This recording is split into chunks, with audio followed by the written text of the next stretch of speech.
Hi friend, मी घेऊन आलेली आहे आज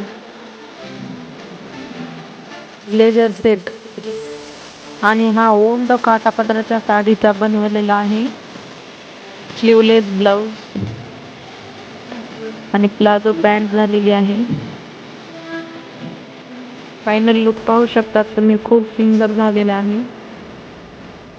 तुम्ही पण करून घेऊ शकतात. ओल्ड साडीचा यूज, साडीचा पण यूज होऊन जाईल